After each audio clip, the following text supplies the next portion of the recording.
65 million साल पहले mount Everest के आकार का एक एस्टेरॉयड पृथ्वी से टकराया।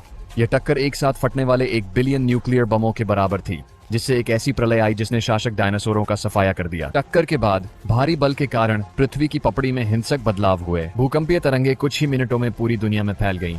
पूरा भूभाग दबाव के कारण कांप उठा। हालांकि डायनासोरों के लिए भूकंप उनके बुरे सपने की बस शुरुआत थी। झटकों के बाद पपड़ी के खिसकने से 1600 मीटर से भी ऊंची एक मेगा सुनामी आई। यह 143 किलोमीटर प्रति घंटे की रफ्तार से आगे बढ़ी और पूरे अमेरिका में फैल गई। यह जहां भी गई वहां 30 मीटर ऊंचे 75 टन के अलामोसॉरस भी लहरों के नीचे गायब हो गए। और भी भयानक बात यह थी कि टक्कर के 1 घंटे बाद अंतरिक्ष में फेंका गया मलबा गुरुत्वाकर्षण द्वारा वापस खींच लिया गया और वायुमंडल में फिर से प्रवेश कर गया। चट्टानें हवा के घर्षण से जल उठी, आग के गोले बन गईं और पूरी पृथ्वी पर आग की बारिश के रूप में बरसने लगी। और बस इतना ही नहीं, धमाके ने वायुमंडल को 400 डिग्री सेल्सियस तक गर्म कर दिया, जिससे आग के तूफान और झुलसाने वाली गर्मी पैदा हुई। ग्रह सचमुच एक नरक में बदल गया। डायनासोर एक ओवन जैसी जगह में फंस गए थे, जहां वे धीरे धीरे जिंदा भुन रहे थे। टक्कर के 2 घंटे बाद दम घोटने वाले धूल के तूफानों ने आधी पृथ्वी को ढक लिया। प्रागैतिहासिक जंगल धधकती जंगली आग में बदल गए। चाहे आसमान में उड़ रहे हों या जमीन पर दौड़ रहे हों, कोई भी इस धधकते बुरे सपने से बच नहीं सका। और समुद्रों में भी हालात बेहतर नहीं थे। हवा में सल्फर युक्त कणों ने एसिड रेन बनाई, जो आसमान से बरस पड़ी।